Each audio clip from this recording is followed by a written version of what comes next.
Have you ever looked up at the moon and thought, man, I wish someone would just nuke it? Well, believe it or not, the United States military once had that exact same thought. It sounds like a plot from a bad science fiction movie, but this was a real, top-secret plan from the height of the Cold War.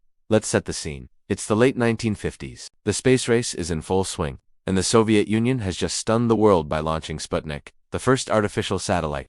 America was feeling the pressure, scrambling to show the world and especially the Soviets that they were still a force to be reckoned with. They needed a big, bold statement, something so spectacular that no one could ignore it. So, what brilliant idea did the U.S. Air Force cook up? Project A119, officially titled A Study of Lunar Research Flights. That sounds innocent enough, right?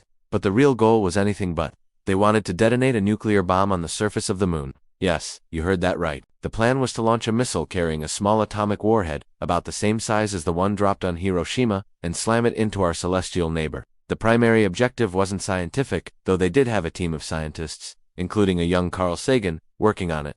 Their job was to calculate the effects of the explosion and what it might reveal about the moon's composition. But the main goal was pure spectacle. They hoped the explosion would create a mushroom cloud large enough and bright enough to be seen with the naked eye from Earth. Imagine looking up at the moon and seeing a sudden, brilliant flash of light. It would have been an undeniable and terrifying display of American power. The idea was to detonate it on the Terminator line, the part of the moon where day meets night. This would backlight the mushroom cloud with the sun's rays, making it even more visible. A colossal publicity stunt designed to boost morale at home and intimidate their Cold War rivals. So why isn't there a giant crater on the moon today?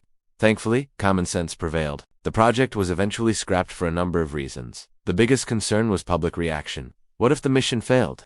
The rocket could fall back to Earth, with a live nuclear warhead on board, potentially detonating over a populated area. The fallout would be catastrophic. Even if it succeeded, the leaders worried that people might not be too thrilled about the U.S. military blowing up the moon. It was a PR nightmare waiting to happen. Ultimately, they decided that putting a man on the moon was a much better and far less terrifying way to win the space race. The project was cancelled in 1959 and remained a secret for decades. It's a wild piece of history that shows just how tense and extreme the Cold War era really was.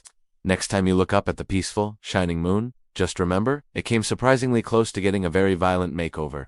Thanks for watching, and if you enjoyed this strange but true story, be sure to hit that subscribe button for more deep dives into history's forgotten chapters.